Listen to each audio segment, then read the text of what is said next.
नमस्कार साथियों, सर्वा क्लासेज में सभी साथियों का हार्दिक स्वागत है। साथियों, बड़ी महत्वपूर्ण क्लास अपनी है, तो सभी साथी सर्वा क्लासेज यूट्यूब चैनल जो है उसको सब्सक्राइब कर लेंगे, बेल आइकन दबा लेंगे और अन्य साथियों को शेयर भी कर देंगे।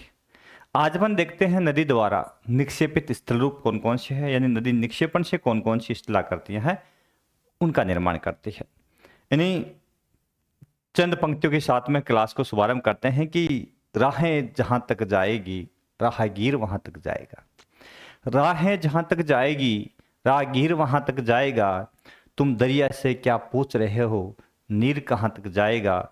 अरे खींच धनु की डोर, अरे खींच धनु की डोर, निशाना साधो अपनी मंजिल का। बाकी बाद में देखेंगे कि तीर कहां तक जाएगा। बाकी बाद में देखेंगे कि तीर कहां तक जाएगा।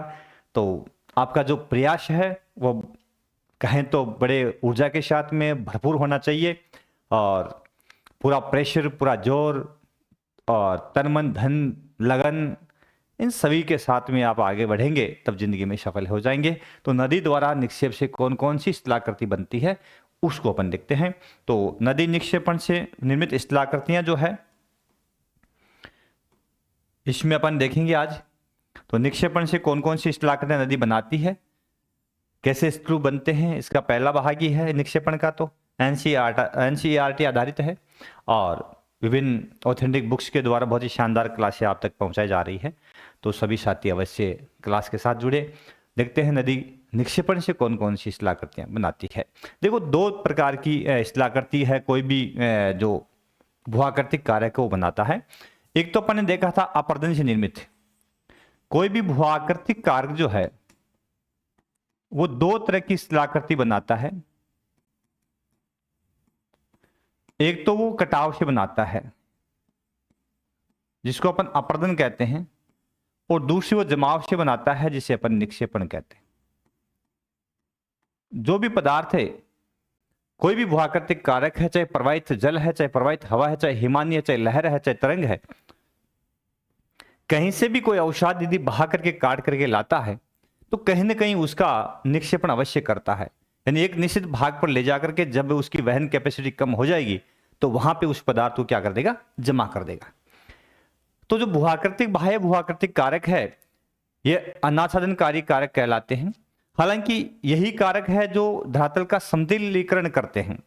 यानी ये निम्न स्थान जो है उसमें अवसाद भर के उसको ऊपर उसका तल्लोचन का काम करते हैं। तो अपन कह सकते हैं कि ये भूआकृतिक कारक जो बाह्य होते हैं मुख्य रूप से ये तल्लोचन का काम यानी समतलीकरण का काम भी करते हैं। उस समतलीकरण का जो काम करते हैं उसमें निक्षेपण जो क्रिया है इसके द्वारा करते हैं। तो निक्षेपण बड़ा महत्वपूर्ण रोल अदा करता है समतलीकरण की क्रिया के अंदर या बाह्य कारकों की भूआकृतियों के निर्माण में, क्योंकि यहाँ निक्षेपण से विभिन्न प्रकार की भूआकृतियां जो बनती है। यहाँ पर देख रहे हैं नदी निक्षेपण से अपरदन से कौन कौन सी स्थलाकृतियां नदी बनाती है। वो तो अपन ने क्षिप्रिका है, जलप्रपात है, वियाकार घाटी है, गोर्ज है, कैनियन है, कई तरह के स्तूप अध्यय करते थे, विश्रप है, देखे थे। अब अपन देखने वाले हैं कि निक्षेपण से कौन कौन सी स्थलाकृतियां बनती है। यहाँ से बहुत सारे प्रश्न पूछते हैं और डाउट हो जाता है कि ये इधर का है या इधर का है ना। तो वो डाउट सारे अपन क्लियर करेंगे और शुरू करते हैं अपनी क्लास। तो नदी निक्षेपण से निर्मित स्थलाकृतियां यहाँ पे अपन देखेंगे। सबसे पहले जलोढ़ पंख। जलोढ़ पंख जो भी मलबा है पहाड़ी की तलहटी में जमा होता है उसी से निर्मित जो स्थलाकृति है जलोढ़ पंख कहलाती है। दूसरा आता है जलोढ़ शंकु। ये कौन जो बनते हैं वही है पंख का एक रूप है जिसके अंतर यदि शंकुआकार आकार में यदि पंख जमा हो जाता है तो अपन उसको मलबे का जमाव को जलोढ़ शंकु कह सकते हैं। बालू का पुलिन यानी नदी अपने बाढ़कृत मैदान में बारीक बलुई मिट्टी जो है उसका निक्षेप करके एक बड़े मैदान का निर्माण कर देती है। और विशेषकर सागर के तट के आसपास में यदि इस तरह के पुलिन बनते हैं है ना, तो उसको बालू का पुलिन या सैंडबैंक कहा जाता है या बालू का बीच भी कहा जाता है। चौथी स्थलाकृति है प्राकृतिक तटबंध। जब नदी में बाढ़ आती है तो बाढ़ जल फ्लो बढ़ जाता है। जल फ्लो जैसे ही बढ़ता है तो पानी चारों ओर फैलता है तो नदी के साथ में जो भी अवसाद है वो किनारों पर धीरे धीरे निक्षेपित होते चले जाते हैं। वो एक प्रकार से कहे तो जो अवसाद है वो क्षितिज भी जमा होते हैं और रेखीय प्रारूप में भी जमा होते हैं। तो जब रेखीय प्रारूप में जमा होते हैं तो तट अपने किनारों को, नदी अपने किनारों को मजबूत करती चलती है और वहां पे अवसाद जमा करके उनको थोड़ा सा मोटा और ऊंचा करती चली जाती है। इस तरह के जो बंध बनते हैं, जो तट बनते हैं, उसको प्राकृतिक तटबंध कहा जाता है।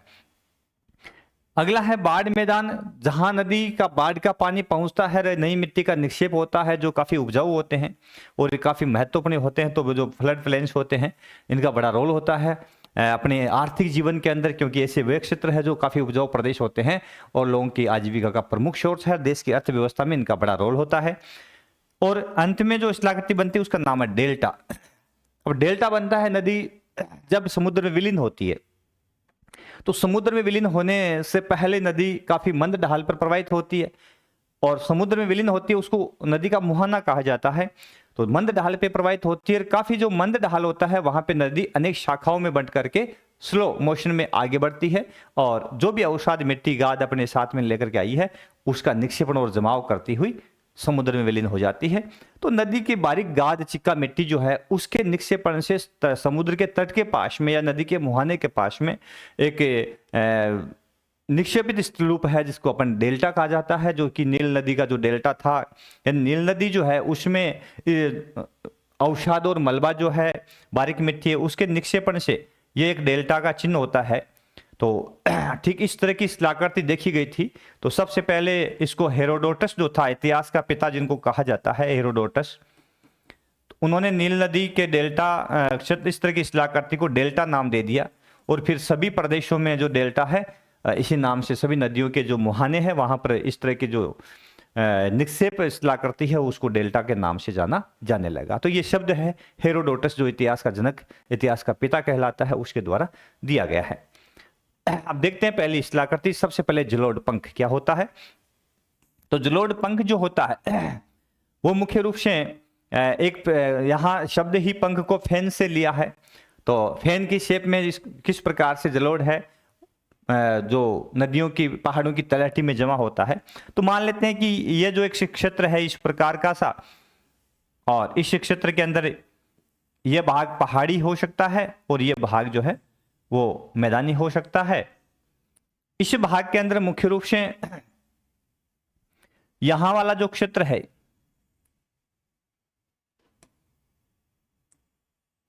इस भाग के अंदर नदियां इन पहाड़ों से जब नीचे उतरती है, इनको मैं पहाड़ कह दूं, तो इन पहाड़ों से जब नदियां नीचे उतरती है तो किस तरह की शिलाकृति व निर्माण करती है इन पहाड़ों से। जैसे नदियां नीचे आती है तो अपने साथ में जो भी मलबा और अवसाद लाती है उस मलबे का निक्षेपण कर देती है। यहां से पानी नीचे की ओर बह करके आता है। अब सीधी पहाड़ से नदी नीचे आई है तो यहाँ पे विभिन्न प्रकार के मलबे का निक्षेपण करती है। तो यहाँ जो मलबा निक्षेपित करती है, ढाल जो जहाँ पाया जाता है, सबसे पहले यहाँ मोटे कंकड़ जो है उनको निक्षेपित कर देती है। नदियां यहाँ पे सबसे पहले मोटे कंकड़ पत्थर होते हैं उनको निक्षेपित करती है, क्योंकि बड़े आकार के जो कंकड़ पत्थर है उसको नदी आगे तक नहीं ले जा पाती है। इस प्रकार से आगे बन चलते हैं तो आगे से आगे बारीक कंकड़ पत्थर है या जो बारीक कण होते हैं, अवसाद होता है, वो जमा होता चला जाता है। लेकिन बड़े विशाल का जो कंकड़ है वो नदी की तलहटी में यहाँ जमा हो जाते हैं।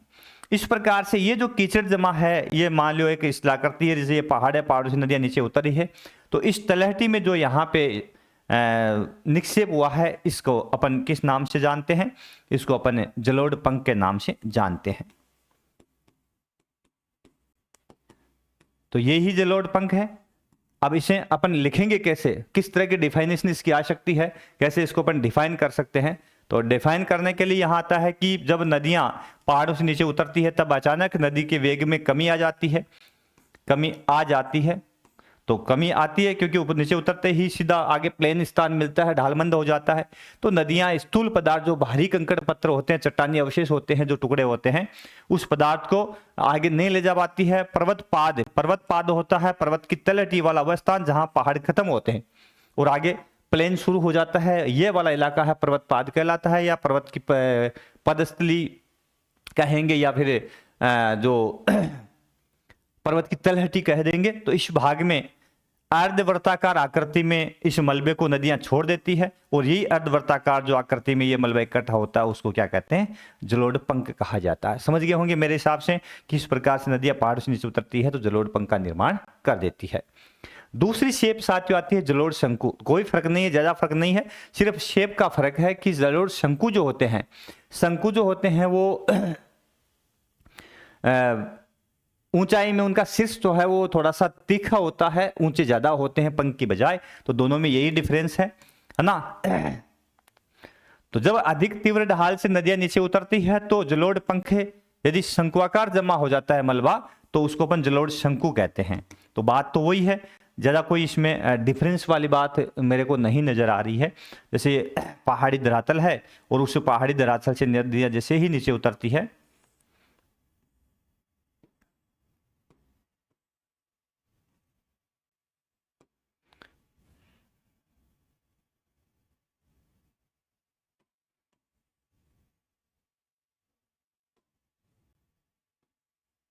तो यहां से जैसे ही नदियां नीचे की ओर आती है इन पहाड़ों से, अरे सॉरी माफ कीजिए,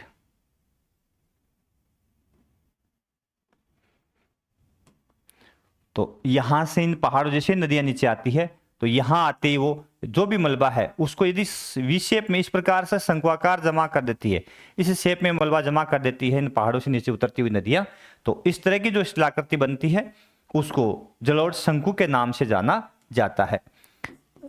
तो ये शेप बन जाती है शंकुआकार, तब ये मलबा है जलोढ़ शंकु कहलाता है।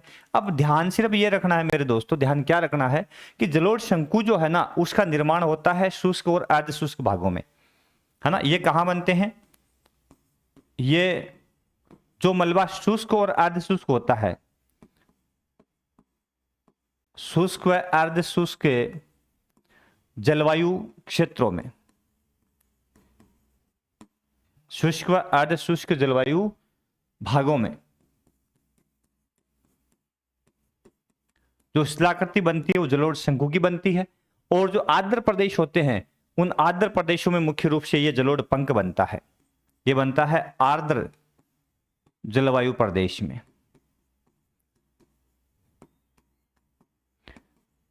आर्द्र में ये क्यों बनता है, इसके पीछे कारण है कि मलबा जो है ना थोड़ा सा लिक्विड ज्यादा होता है, बरसात तेज होती है तो ये काफी दूर तक फैल जाता है। और शुष्क और शुष्क जो जलवायु प्रदेश है वहां वर्षा की मात्रा थोड़ी कम होती है तो मलबा थोड़ा सा सूखा आता है। सूखा का मतलब उतना नम नहीं कि वो कीचड़ के रूप में नहीं आता, इसलिए वो शंकुआकार निक्षेप हो जाता है, इसीलिए जलोढ़ शंकु की शेप वो धारण कर लेता है। उसके बाद में अगला आता है तीसरा बालू का पुलिन, सैंडबैंक जिसको कहा जाता है। जब नदियां अपने साथ बहाकर लाई गई मिट्टी का जमाव कर सागर तट पर करती है, सागर तट के आसपास में या उसका जो नदी जो है अपने बाढ़ के मैदान में जो रेत का निक्षेप करती है, सैंड का निक्षेप करती है, तब एक बड़े पुलिन और बीच का निर्माण करती है। तो ऐसे जो निक्षेप जो बालू निक्षेप से बनते हैं उसको अपन बालू का पुलिन या बालू का बीच के नाम से पुकारते हैं। तो वही है, नदियां पहाड़ों से उतर करके और जैसे ही निम्न भागों की ओर सागर की ओर आगे बढ़ती है, यहां से जैसे ही नदियां जो है निकल करके और आगे महासागरों की ओर जाती है, तो महासागरों के पास में ये मान लिया जलीय क्षेत्र है, महासागर है, तो यहाँ से नदियाँ उतर करके जैसे ही यहाँ आती है तो इसके तट के पास में यहाँ इस भाग के अंदर जो बारीक मिट्टी है उसका निक्षेपण यहाँ पे कर देती है तट के किनारे। तो ये रेत का निक्षेप जो है, रेत जमाव, यही जमाव मुख्य रूप से क्या कहलाते हैं, बालू का पुलिन कहलाते हैं, है ना। बालू का पुलिन कह सकते हैं, सैंडबैंक कह सकते हैं, इनका निर्माण नदियां कर देती है। अगली शिलाकृति आती है साथियों प्राकृतिक तटबंध, नेचुरल। मैंने भी कहा था नदी अपने तटों को खुद बांधती रहती है। जैसे नदियां पहाड़ों से नीचे उतरती है, काफी ऊंचाई से नीचे उतरती है, तो नीचे उतरती हुई नदियां क्या करती है, जैसे इसकी शेप अपन बनाएं, मान लिया एक धरातल है और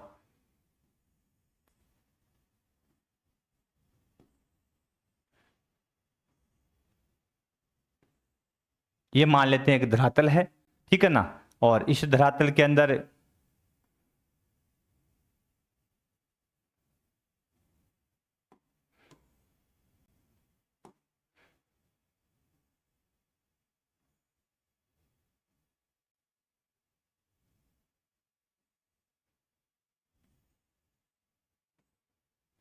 इसमें ये वाला जो भाग है जो पहाड़ी क्षेत्र है, और यहाँ से नदियाँ जो है ये अपन देख मान लेते हैं कि पूरा पूरा पहाड़ी क्षेत्र है, और ये वाला भाग जो पूरा पूरा है एक धरातल का स्वरूप यहाँ पे दे दिया अपन ने। और ये जो स्थलाकृति है इसमें विभिन्न पहाड़ पाए जाते हैं, ये ऊंचाई वाला क्षेत्र है, ठीक है ना। अब यहाँ से नदियाँ आगे चलती है तो प्राकृतिक तटबंधों का निर्माण कैसे करती है कि पहाड़ों से जैसे नदियाँ यहाँ आगे की ओर नीचे उतर रही होती है, यहाँ से पहाड़ों से नदियाँ नीचे उतर करके आगे प्रवाहित हो रही होती है। अब यहाँ नदी क्या करती है साथियों, यहाँ अपने अधोमुखी कटाव तो कम कर देती है। इस भाग में नदी क्या करती है, इस भाग में नदी अधोमुखी कटाव करती है, पहाड़ों में अधोमुखी कटाव यानी तल्ली को गहरा करती है। लेकिन जैसे ही मैदान में यहाँ यह भाग मान लेते हैं कि अपना मैदानी भाग है, इस भाग में नदियां क्या करती है, पार्श्व कटाव करती, तो यहाँ अपने रास्तों को नदियां काफी चौड़ा कर लेती है और अपने साथ में जो भी मलबा आया है ना, उसका निक्षेपण अपने चारों ओर का जो तट है इसके पे शुरू कर देती है। मान लेते हैं कि इसको ये तट है इसका नदी का, ये वाला इसका तट है, और यहाँ तो यहाँ पे मुख्य रूप से मलबे का निक्षेपण करती हुई ये नदी जो है इसको मजबूत कर देती है। तो ये जो भाग है जहाँ पे इस तट के पास में निक्षेप करती है नदियाँ, तो ये प्राकृतिक तटबंध है, तटों को बांध लेती है, तो इसलिए इसको प्राकृतिक तटबंध कहा जाता है। समझ गए। तो ये तट जो है ना इनको मोटा करती रहती है जमाव से, और जमाव से मोटा करके इनको इतना मोटा कर लेती है कि यहाँ से फ्लड है बाहर की ओर पानी बाढ़ का नहीं फैलता। पहले जैसे ही मैदान में नदी प्रवेश करती है तो पार्श्व कटाव करके अपने रास्ते को चौड़ा करती है, फिर इन तटों के ऊपर अपने अवसाद को जमा करके रैखिक क्रम में जमा करके इस तटों को थोड़ा सा मजबूत कर लेती है, और यही संरचना प्राकृतिक तटबंध कहलाती है।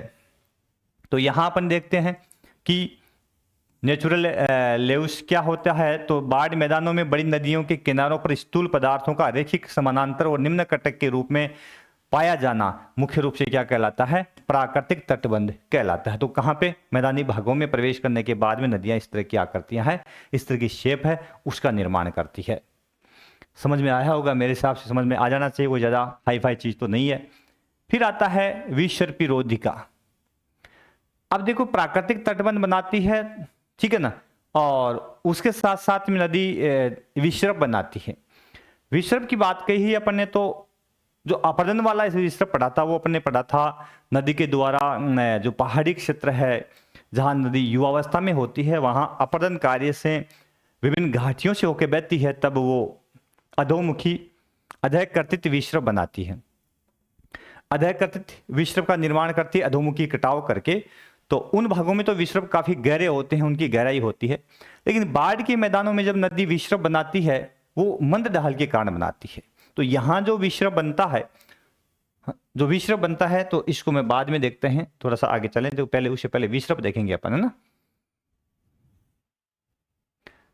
बाढ़ मैदान, सक्रिय बाढ़ मैदान, नदी विसर्प, मियांडर, ठीक है। अब देखो विसर्प क्या होता है, तो विसर्प है नदी विसर्प, पहले मियांडर्स ये देखते हैं। तो बाढ़ व डेल्टा मैदानों में नदियां बंद ढाल के कारण लूप जैसी आकृति, इस तरह की आकृति बना लेती, इस तरह की शेप बना लेती है, यही विसर्प की शेप मानी जाती है कि प्रारूप में प्रवाहित होती है, तो इसे विसर्प कहा जाता है। तो लूप वाली आकृति ये इस तरह की आकृति बनाती है, उसको विसर्प कहते हैं। नदी विसर्प के लिए आदर्श दशाएं कौन सी होती है, तो एक तो ढालमंद हो ताकि जल का कटाव पार्श्व शुरू हो जाए, यानी ढालमंद होती ही नदी फैलकर बहेगी तो किनारों पर उसको कटाव करती हुई आगे बढ़ेगी, किनारों को चौड़ा करेगी, है ना। तटों पर जलोढ़ का असंगठित व अनियमित जमाव, जो तट है उसके ऊपर जो जलोढ़ नदी के द्वारा प्रवाहित या बहाकर लाई गई जो मलबा है उसको जलोढ़ कहा जाता है, उसका असंगठित जमाव किनारों पर होता रहता है। तो प्राकृतिक तटबंध के बाहर जमाव शुरू हो जाता है इसका भी, है ना। इसके अलावा प्रवाहित जल का कोरियोलिस प्रभाव से विक्षेपण हो जाता है। जैसे हवाएं विक्षेपित होती है वैसे ही कोरियोलिस बल से जल का विक्षेपण भी हो जाता है, अपनी मूल दिशा से जल है वो भटक जाता है, उस कंडीशन में विक्षेप बनता है। और फिर चौथा आता है अत्यंत धीमा ढाल यदि होता है वहां विक्षेप। तो यहां अपन जो निक्षेपण स्थलाकृति पढ़ रहे हैं वहां धीमे ढाल के विक्षेप बनते हैं।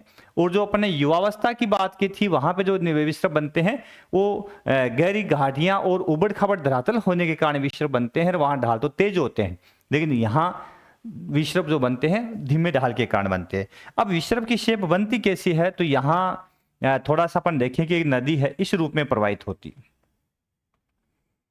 इस रूप में यदि नदी प्रवाहित होने लग जाती है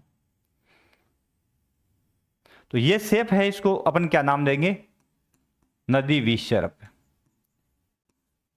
ठीक है। अब विक्षेप है, इसके अंदर आपको पता है नदी के अंदर क्या आ रहा है, पानी आ ही रहा है भाई, ढाल की ओर पानी बह रहा है। यह जल की दिशा अपन ने दिखाई दी, किस ओर पानी बह रहा है। ठीक है, नदी प्रवाहित हो रही है। अब इसके अंदर जैसे ही ये नदी पहाड़ों से उतर करके मैदान में आई है भाई, जैसे ही ये पहाड़ी क्षेत्र जो थे वहां से उतर करके नदी जो है वो मैदान में प्रवेश की है। यह पूरा का पूरा पहाड़ी इलाका था, अब यहां से नदी है उतर करके संपूर्ण मैदानी भाग में प्रवेश, अब मैदान में प्रवेश कर गई है। और मैदान में प्रवेश करने के बाद में नदी जो है मंद ढाल के कारण विक्षेपी बहने लगी है। अब इसने क्या किया, नदी ने अपना जो किनारा है उसको धीरे धीरे चौड़ा करना शुरू कर दिया। यदि अपने किनारे जो है इसमें पार्श्व कटाव शुरू कर देती है और इनको चौड़ा करती हुई आगे बढ़ती है। चूंकि यहां जल का वेग तेज था, लेकिन मैदान में आते ही इस भाग में नदी का जो जल है उसका वेग कम हो गया। कम होते नदी क्या कर रही है, पार्श्व किनारों पर कटाव कर रही है। ठीक है, और किनारों पर कटाव करती है, इसका मतलब कभी कभार जो पानी है नदी के किनारों को तोड़ करके चारों ओर फैल भी जाता है, तो बाढ़ की संभावना बढ़ जाती है और दोनों ओर बाढ़ आ जाती है। तो बाढ़ का प्रारूप तैयार हो जाता है। अब बाढ़ का प्रारूप तैयार होता है तो बाढ़ इसके साथ नदी के साथ में लाया गया जो जलोढ़ पदार्थ है वो इस भाग के अंदर जमा हो जाता है। किस रूप में जमा होता है, इस भाग में जो मिट्टी है वो लहरदार इस रूप में जमा हो जाता है। इस प्रकार से लहरदार मलबा जमा हो जाता है। इसका जो अवतल भाग है उसमें इस प्रकार से मलबा जमा हो जाता है। ठीक है, ये मलबा जमा है, मान लिया दोनों साइड, यहां पर भी मलबा जमा हो गया, तो ये मलबा जमा हो गया दोनों साइड के अंदर लहरदार। तो इस तरह की जो संरचना बनी है यहां पे जो लहरदार मलबा जमा हुआ है इसको बोलते हैं विसर्पी रोधिका। विसर्पी रोधिका। ठीक है, और तटों के पास में जो मलबा यहां जमा हुआ था, तट के किनारे पर जो जमा हुआ था, मैंने अभी बताया भी था, यहां इस किनारे के आसपास में ये जो मलबा जमा हुआ था, तट जो मजबूत हुए थे, अभी चर्चा इसकी की थी, इसको बोलते हैं प्राकृतिक तटबंध।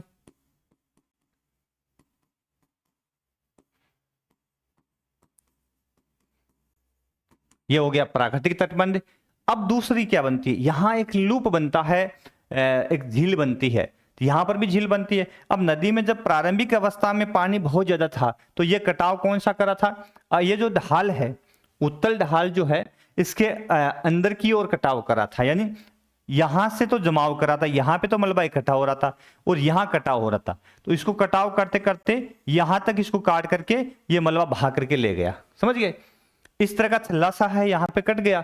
अब इसके अंदर क्या हुआ, धीरे धीरे नदी का जैसे ही वेग कम हुआ, जल कम हुआ उसके अंदर, तो जब जल कम होते इस भाग में यहां मलबा जो इस नदी के साथ था वापिस प्राकृतिक तटबंध अपने आप बन गया। पीछे वाला जो भाग है इसमें पानी भरा रह गया, तो इस तरह की एक झील बन गई, ऑक्सबॉ झील, है ना।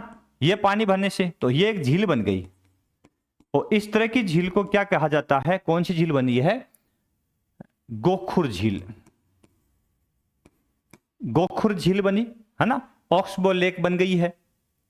तो इस तरह की जो झील बनती है वो मुख्य रूप से क्या कहलाती है, गोखुर झील या ऑक्सबो लेक के नाम से जानी जाती है। समझे होंगे मेरे हिसाब से किस प्रकार से बनती है। ये तो ये प्राकृतिक तटबंध, ये विसर्पी रोधिका और ये नदी विषरफ, ठीक है ना। और यहाँ पहाड़ में काफी तेज, बाद में लूप जो था इसके अंदर ये मंद ढाल में बहने के कारण पार्श्व कटाव करके अपने रास्ते को इसने चौड़ा करके और धीरे धीरे बाढ़ के पानी जो है उसको चारों ओर फैला करके उसमें मुख्य रूप से जलोढ़ का निक्षेप इसने प्रारंभ कर दिया और इस प्रकार से लूप बन गया। तो ये था नदी विषरप, ठीक है। अब वापिस आते हैं अपन विसर्पी रोधिका। तो मैंने अभी बताया था जब लूप की आकार में नदी प्रवाहित होने लग जाती है, इस प्रकार से लूप के आकार में नदी प्रवाहित हो रही है, तो इस नदी के साथ में जो पानी आ रहा था, यह पानी अब जैसे ही ये मैदान में आती है, मैदानी भाग में तो ढाल कैसा हो जाता है, मंद हो जाता है।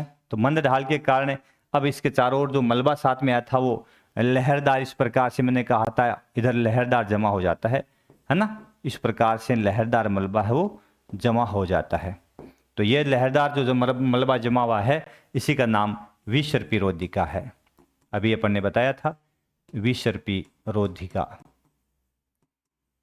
ठीक है, हो गया, आ गया समझ में, ठीक है जी। उसके बाद में आता है बाढ़ मैदान। अब बाढ़ मैदान कौन सा होता है, नदी जैसे ही पार्श्व कटाव करके किनारों को बड़ा करती है, पानी चारों ओर फैल जाता है, तो चारों ओर पानी पानी हो जाता है ना। और उसके साथ में बारीक गाद मिट्टी है, उसका जमाव भी नदियां करती है। तो ये बाढ़ मैदान बड़े महत्वपूर्ण होते हैं क्योंकि ये उपजाऊ होते हैं, है ना। तो फ्लड प्लेन्स जो होते हैं वो काफी उपजाऊ होते हैं। जब नदियां तीव्र ढालों से मैदानों में प्रवेश करती है तो अपने साथ लाई गई रेत, चिक्का, मिट्टी और गाद नदी धाराओं के साथ चारों ओर फैल जाती है। ये दो प्रकार के होते हैं जो बाढ़ मैदान होते हैं। एक का नाम है सक्रिय बाढ़ मैदान। सक्रिय बाढ़ मैदान तो वो भाग जब जिसको अपन खादर कहते हैं, है ना। तो जिन भागों में आज भी नदी का मलबा निक्षेपित होता है उसको अपन क्या करते हैं, सक्रिय बाढ़ मैदान। जैसे कि यदि अपन ये मान लें कि ये नदी है, इसके अंदर पानी प्रवाहित हो रहा था और ये पानी चारों ओर फैल करके सब जगह इकट्ठा हो गया इस प्रकार से, लेकिन बीच बीच में ये पानी चारों ओर फैल गया, लेकिन बीच बीच में मैं आपको बताऊंगा कि वो क्षेत्र जहां बाढ़ का पानी नहीं पहुंचा, जैसे ये भाग थोड़ा ऊंचा रह गया, ये बीच में ऊंचा रह गया, यहाँ ऊंचा रह गया, यहाँ पहले पानी पहुंचा था आजकल नहीं पहुंच रहा, ये भाग ऊंचे रह गए, है ना। तो जिन भागों में बाढ़ का पानी पहुंच रहा है वो भाग तो हो गए, जैसे कि यहाँ पानी पहुंच रहा है, तो जहां जहां पानी और रेत का निक्षेप नदी आज भी कर रही है ना, वो तो हो गए सक्रिय। कौन से हो गए, सक्रिय बाढ़ मैदान, ठीक है, वो तो हो गए सक्रिय। और जहां बाढ़ मैदान, और जिस भाग में नदी का बाढ़ का पानी नहीं पहुंचा वो हो गए असक्रिय बाढ़ मैदान। हालांकि अपने इसको खादर बांगर भी कहा जाता है। असक्रिय ये बांगर कहलाते हैं, पुराने जलोढ़, और जो सक्रिय बाढ़ है ये खादर कहलाते हैं, नवीन जलोढ़, ठीक है, खादर और बांगर। फिर ये हो गया असक्रिय बाढ़ मैदान। तो असक्रिय बाढ़ मैदान कौन सी नदी, ये नदी तल से ऊंचे तट होते हैं जहां बाढ़ का पानी नहीं पहुंचता है, असक्रिय बाढ़ मैदान कहलाते हैं, जिसको अपन बांगर भी कहते हैं। मैंने अभी बताया था बांगर उत्तर का विशाल मैदान है, उस भाग में इस तरह की जो शिला करती है उसको बांगर कहा जाता है। फिर पुनः दो प्रकार की बांट दिया है सक्रिय को भी, बाढ़ निक्षेप और सरिता निक्षेप। तो बाढ़ निक्षेप यानी बाढ़ के द्वारा निक्षेप से बने जो मैदान है वो बाढ़ निक्षेप हो गए, और एक नदी का बाढ़ का पानी चारों ओर फैला और उसके साथ मिट्टी, गाद, जो रेत आई है उसके निक्षेप से जो मैदान बने वो बाढ़ निक्षेप हो गए। और सरिता निक्षेप, नदी ने खुद ने अपने साथ मिट्टी है उसका निक्षेप अपनी धारा के द्वारा किया तो हो गया सरिता निक्षेप। इसमें कोई ज्यादा डिफरेंस वाली बात है नहीं। तो ये हो गया अपने नदी विसर्प। उसके बाद में आता है अगला डेल्टा। अगली आकृति कौन सी है, डेल्टा। अब डेल्टा क्या होता है, डेल्टा किस तरह की आकृति, तो मैंने कहा था नदियां जब जैसे सागर में विलीन होती है, यानी प्रवाहित नदी जैसे ही समुद्र में विलीन होती है, और ये आ गया मान लेते हैं यहाँ पे महासागर, और ये पूरा पूरा स्थल प्रदेश था, और यहाँ कुछ पहाड़ियाँ भी है, और ये पूरा पूरा स्थल भाग था, और इसके बाद में ये वाला जो क्षेत्र आपके समक्ष आया है ये पूरा पूरा जल स्तर वाला क्षेत्र है, यानी यहाँ नदी किसमें समाहित हो गई है, ये मान लेते हैं महासागर है, महासागरीय सागरीय खाड़ी। अब यहाँ नदी जो है यहाँ से बह करके इस भाग से बह करके आती है, और इस भाग से अपने साथ में क्या लाती है साथियों, इस भाग से अवसाद लेकर के आती है, और इस अवसाद का निक्षेपण जो है, ठीक है, चारों ओर करती है। तो यहां अपने मंद ढाल पे जलोढ़ देखा, उसके बाद में नदी यहां पे आकर के समुद्र में गिरती है। ठीक है, तो यहां पे क्या करती है, समुद्र में जब नदी गिर रही होती है, इस समय ये जो बारीक मलबा निक्षेप करती है, ये वाला मंद ढाल पे यहां पे जो मलबा नदी निक्षेप करती है, ये जो स्थलाकृति बनती है, इस स्थलाकृति को डेल्टा कहा जाता है। क्या कहते हैं इसको, डेल्टा। जहां नदी अपने मुहाने के पास में जो बारीक गादी मिट्टी का निक्षेप करती है, उसको डेल्टा कहा जाता है। अब देखो इसकी क्या लिखेंगे इसके अंदर, इसमें अपन लिखेंगे कि जब नदी सागर या खाड़ी में गिरने से पहले मंद ढाल पर बहती हुई आती है, तो अपने साथ ले गए अवसाद का निक्षेपण कर देती है। जो बारीक मिट्टी या गाद है उसका निक्षेप होता है। ऐसे मैदान डेल्टा मैदान कहलाते हैं। टाइपिंग वाले ने थोड़ा सा डबल रिपीट कर दिया। डेल्टा शब्द का नील नदी के मुहाने पर जमाव से बनी स्थलाकृति के लिए हेरोडोटस ने किया था, है ना। हेरोडोटस ने इस शब्द का प्रयोग किया था। जो इस शेप में जो एक शेप बनी होती है, एक चिन्ह अपन लेते हैं, तो यह डेल्टा है। तो इस शेप के कारण ही नदी की इस स्थलाकृति को हेरोडोटस ने, जो नील नदी के मुहाने पर थी, डेल्टा कहा। फिर ये डेल्टा जो है शब्द है सभी नदियों के लिए यूज होने लगा।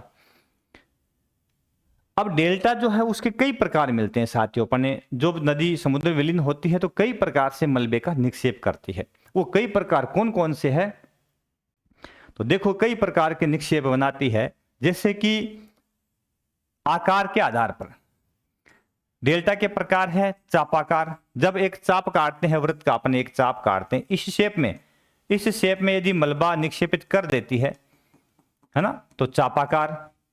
दूसरा आता है पंजाकार। जब इस शेप में, अंगुलियाकार भी कह सकते हैं, इस शेप में यदि वो निक्षेप कर देती है तो उसको पंजाकार। ज्वार नदमुख जो एस्चुरी बनाती है नदियां, दो तरह की स्थलाकृति समुद्र अपने मुहाने से पहले नदी बनाती है।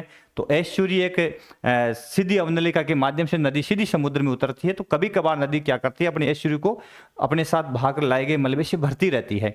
लेकिन समुद्र की जैसे ही सागर की लहरें आती है तो उस एस्चुरी में पाया जाने वाला जो मलबा है उसको बहा करके वापस ले जाती है, क्योंकि ज्वारीय तरंगे आती है, इसलिए इसको ज्वार नदमुख कहा जाता है। ठीक है, तो ज्वार नदमुख इसीलिए इसको कहा जाता है। तो ज्वार नदमुख डेल्टा। अब उसमें एस्चुरी में मलबा भरने से जो डेल्टा बनता है, नदी के द्वारा बार बार उसको मलबे से भरने के कारण जो डेल्टा बनता है, उसको ज्वार नदमुख डेल्टा या एस्चुरी डेल्टा कहते हैं। फिर है रुंडित डेल्टा। रुंडित जो एक डेल्टा बना होता है, उसमें जब अनेक धाराएं जो बीच बीच में से नदी क्या करती है, यहां से बहा करके समुद्र की सागर की लहरें बीच बीच में नदी का डेल्टा में से जो कुछ भाग उड़ा करके ले जाती है, तो एक प्रकार से शेष बचा हुआ जो भाग है रुंडित ही होता है, तो रुंडित डेल्टा वो कहलाता है। और उसके बाद में है पालीयुक्त डेल्टा। तो पालीयुक्त डेल्टा एक प्रकार से कहें तो नदी जो है अनेक शाखाओं में बंट करके उसकी जो धाराएं होती है, शाखाएं, ये अपना अपना डेल्टा बनाती है। सभी शाखाएं जो अपनी अपनी पाली बनाती थी, है ना, अपने अपने डेल्टा बनाती है सभी शाखाएं। इस तरह का डेल्टा जो होता है वो पालीयुक्त डेल्टा, है ना, कहलाता है। ठीक है, अब बारी बारी से देखते हैं इनकी संरचना। सबसे पहले चापाकार डेल्टा किसे कहते हैं, अनाव चापाकार डेल्टा देखा भाई। तो चापाकार डेल्टा मुख्य रूप से होता क्या है, अपन चाप काटते हैं तो एक चापा अपने वर्थ का देखा ही होगा, वर्थ बनाते थे, अगर मैथ में पढ़ते हैं अपन, तो किस प्रकार से डेल्टा है नदी बनाती है। तो इस तरह का डेल्टा का मध्य भाग काफी लंबा होता है और किनारे संकरे होते हैं। मैंने अभी इसका डायग्राम इस तरह से आपको बताया होगा कि एक यहां से अपन यदि इस तरह का सा शेप बनाते हैं, इस तरह का सा, तो इसमें मध्य भाग इसका लंबा होता है ना, काफी दूर तक यहां मलबा इकट्ठा हो जाता है। इस तरह की जो शेप बनती है, किनारे संकड़े होते हैं, इस तरह की जो शेप बनती है, इस तरह की, यह जो डेल्टा बनता है ये चापाकार होता है एक प्रकार से। यह धनुष के आकार में होता है तो इसको धनुषाकार भी कहा जाता है। दूसरा नाम इसका धनुषाकार भी है ना। धनुष के आकार के होने के कारण इसका नाम क्या हो गया, धनुषाकार भी इसको कहा जाता है, दूसरा उपनाम। बेसिक सी बात है। फिर इसमें बड़े जैसे कि बजरी, रेत, सिल्ट का जमाव देखने को मिलता है इससे डेल्टाओं में। ऐसे डेल्टा कहाँ कहाँ मिलते हैं? तो नील नदी, राई नदी और गंगा नदी, वोल्गा नदी, हवांग हो, इरावदी, सिंध और डेन्यूब, ये ऐसी नदियां जो विश्व की है जो मुख्य रूप से चापाकार डेल्टा का निर्माण करती है। तो भारत की महत्वपूर्ण यहाँ पे गंगा नदी जो है वो सुंदरवन का डेल्टा बनाती है, जो मुख्य रूप से किस प्रकार का है? चापाकार। बहुत बार पूछ लेते हैं कि निम्न में से किस नदी का डेल्टा चापाकार नहीं है, और इनमें से सबका नाम आ जाए, एक का नाम नहीं आए, भाई मिसिसिपी का नाम नहीं आए, है ना, तो आपको ध्यान रखना पड़ता है। वोल्गा का नाम नहीं आए तो ध्यान रखना पड़ता है कि इसका जो इसमें जो डेल्टा है वो चापाकार नहीं है ना, तो हमें बताना पड़ता है। इस तरह के प्रश्न भी कई बार पूछ लेते हैं। दूसरा डेल्टा आता है साथियों पंजाकार, है ना, तो बर्ड फ्रूट डेल्टा भी इसको कहा जाता है पंजाकार। तो इस डेल्टा का निर्माण बारीक कणों से होता है। जब नदी काफी कण लाकर के सागर के तट के साथ में जमा कर देती है तो ऐसे डेल्टा बनते हैं। इस तरह के डेल्टा को अंगुल्याकार डेल्टा, अब देखो नया नाम इसका अंगुल्याकार, क्योंकि हाथ की अंगुली के समान ये निक्षेप होता है इस प्रकार से। अब यहां सब जगह निक्षेपण होता है, तो एक प्रकार से ये जो डेल्टा बनता है वो कैसा हो गया? अंगुल्याकार डेल्टा हो गया। जैसे मिसिसिपी का डेल्टा है वो किस प्रकार का है? पंजाकार डेल्टा का उदाहरण है, मिसिसिपी मिशोरी, है ना। तो यदि मिसिसिपी का डेल्टा अपन देखते हैं तो किस तरह का है? पंजाकार डेल्टा है। फिर अगला आता है ज्वार नदमुखी डेल्टा। अभी मैंने कहा था कि जो एस्चुरी डेल्टा बनता है वो कैसे बनता है? तो नदी दो तरह की समुद्र अपने मुहाने के पास में दो तरह से समुद्र में गिरती है, एक तो मंद ढाल के साथ में, एक तेज ढाल के साथ में। जब नदी मंद ढाल के साथ में यदि समुद्र में गिरती है तो अनेक शाखाओं में बंट करके धीरे धीरे समुद्र में जाती है, और यदि तेज ढाल के साथ में गिरती है तो सीधी अवनलिका के रूप में समुद्र में विलीन हो जाती है। तो ये तो मंद ढाल है जहां पंजाकार गिरी है, यहाँ सीधी गिरी है। इसका मतलब ये कैसी है? तेज ढाल है यहाँ पे, समझ गए। तो यहां सीधी गिरी। अब ये जो है ये क्या बनाया? इसको बोलते हैं एस्चुरी या ज्वार नदमुख बोलते हैं, इसको डेल्टा बोलते हैं। तो अपने मुहाने के पास में दो तरह की स्थलाकृति नदियां है वो बनाती है, एक डेल्टा, एक एस्चुरी या ज्वार नदमुख। तो ज्वार नदमुख ही डेल्टा ही बन जाता है कि ज्वार नदमुख में नदी क्या करती है? खुद मलबा इकट्ठा करती रहती है। तो जब नदी मुहाने पर तीव्र ढाल के कारण ज्वार नदमुख बनाती है तो कभी कभी ज्वार नदमुख मलबे से भर जाता है। इस तरह के डेल्टा को ज्वार नदमुखी डेल्टा कहा जाता है। अब ऐसी खूब नदियां हैं जैसे मैकेंजी, ओड्र है, ओब है, हडसन है, आदि ऐसी नदियां जो मुख्य रूप से किस तरह का डेल्टा बनाती है? ज्वार नदमुखी डेल्टा बनाती है। फिर अगला प्रकार डेल्टा का आता है वो आता है रुंडित। मैंने अभी कहा था कि जब डेल्टा जो सुविकसित है उसमें से कुछ भाग समुद्र की लहरें ज्वार तरंगे हटा करके ले गई, शेष बचा जो भाग है, कटा फटा भाग है जो बच जाता है उसको रुंडित कहते हैं। तो इस प्रकार के डेल्टा का निर्माण वहां होता है जहां सागरीय लहरें डेल्टा को काट कर बहा कर ले जाए। शेष अवशिष्ट डेल्टा है उसको रुंडित कहा जाता है। तो रुंडित का मतलब यहां कौन सा रह गया? अवशिष्ट। कौन सा हो गया? अवशिष्ट डेल्टा, है ना। रुंडित कौन सा हो गया? अवशिष्ट डेल्टा रुंडित कहलाता है। तो एक डेल्टा बना हुआ था, सुविकसित था, चाहे वो चापाकार था और चाहे वो किसी भी प्रकार का डेल्टा था, है ना। एक सुंदर सा डेल्टा बना हुआ था, नदी इसी में आकर के प्रवाहित हो रही थी, है ना। अब इसी डेल्टा में से कुछ भाग जो है ना, यहाँ बीच बीच में ये नदी आ रही थी तो इसमें से कुछ भाग जो है खाली हो गया।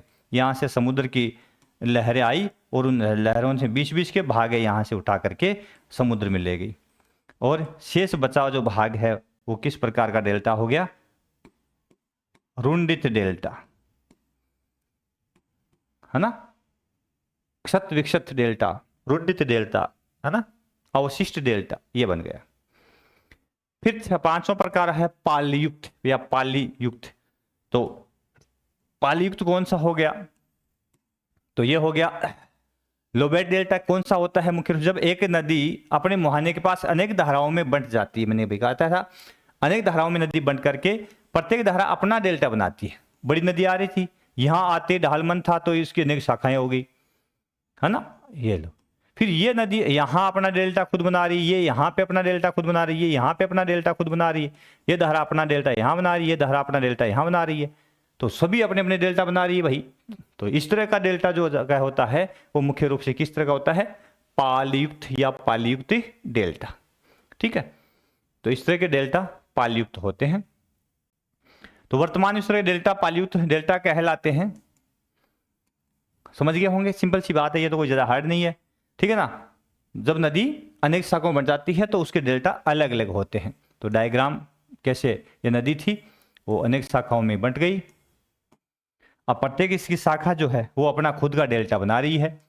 ये शाखा यहाँ डेल्टा बनाती है, ये शाखा यहाँ डेल्टा बनाती है, ये शाखा यहाँ डेल्टा बनाती है, ये शाखा अपना डेल्टा यहाँ बनाती है, ये शाखा अपना डेल्टा यहाँ बनाती है। इस प्रकार से अलग अलग शाखाएं अपने अपने डेल्टा बनाती है, तो हो गया पालयुक्त डेल्टा। अब उसमें अगला 5 प्रकार तो ये थे उसके आकार के आधार पर। अब आता है वर्धमान डेल्टा। तो ये विकास की अवस्था के आधार पर अपन कह सकते हैं, अवस्था के आधार है ना, अवस्था के आधार पर डेल्टाओं के प्रकार यहां इसको अपन कह सकते हैं। तो देखो वर्तमान में डेल्टा जो वर्धमान डेल्टा है ग्रोविंग, ग्रो कर रहा है, ग्रोविंग डेल्टा, अंग्रेजी वर्ड भी बहुत काम आते हैं, ग्रोविंग डेल्टा, ग्रो कर रहा है। तो जब नदी के डेल्टा का लगातार विस्तार हो रहा है, लगातार बढ़ रहा है, वो उसका विकास हो रहा है, तब उसको अपन वर्धमान या ग्रोविंग डेल्टा कहते हैं। कोई सिंपल सी बात है। और एक नाम छूट गया, अरे कहां रह गया, एक नाम और छूट गया इसके अंदर। तो ये हो गया वर्धमान। अब एक पेज और लेते हैं ना, अच्छा मिल गया नहीं, ये रहा।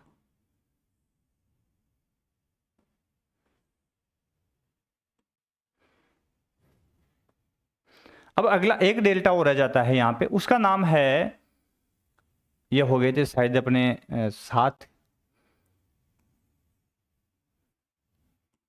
6। एक अवरोधित डेल्टा और होता है, अवरोधित,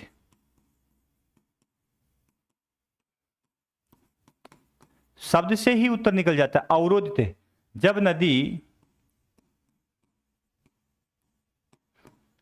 नदी के डेल्टा का विकास या विस्तार बंद हो जाए,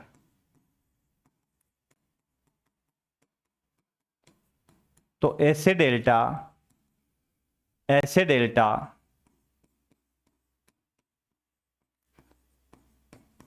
अवरोधित डेल्टा कहलाते हैं।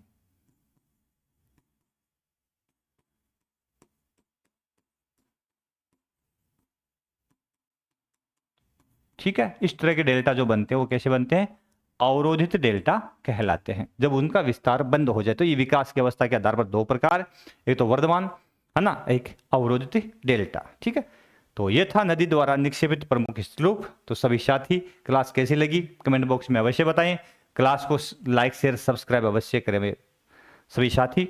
और थैंक यू फॉर ज्वाइन सर्वा क्लासेज यूट्यूब चैनल।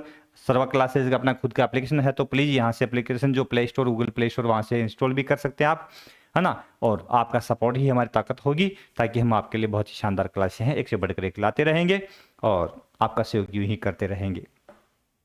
सभी को आज के इस शानदार पर्व जो कल आगामी कल जो आने वाला पर्व है होली, तो होली के इस पावन पर्व की आप सभी को हार्दिक शुभकामनाएं। हालांकि यहाँ से इस पर्व से हमें जो एक मिथक चल रहा है उसको हमें दूर करना है कि होलिका दहन है ना, तो होलिका दहन एक सांकेतिक है। हालांकि एक नारी जो है उसको अपन दहन करके ये मैसेज नहीं देंगे कि एक महिला का हम तिरस्कार करेंगे, ऐसा नहीं। इस दिन को अपन को ऐसे मनाना है कि असत्य जो है उसका नाश हो और सत्य है जो उसका प्रसार हो और महिलाओं का सम्मान बढ़े। इस रूप में इस पर्व को हमें मनाना है और अपने मिशन अपने टारगेट की ओर हमें आगे बढ़ना है। तो धन्यवाद, फिर मिलते हैं अगले क्लास में। तब तक के लिए सभी साथियों को राम राम सा।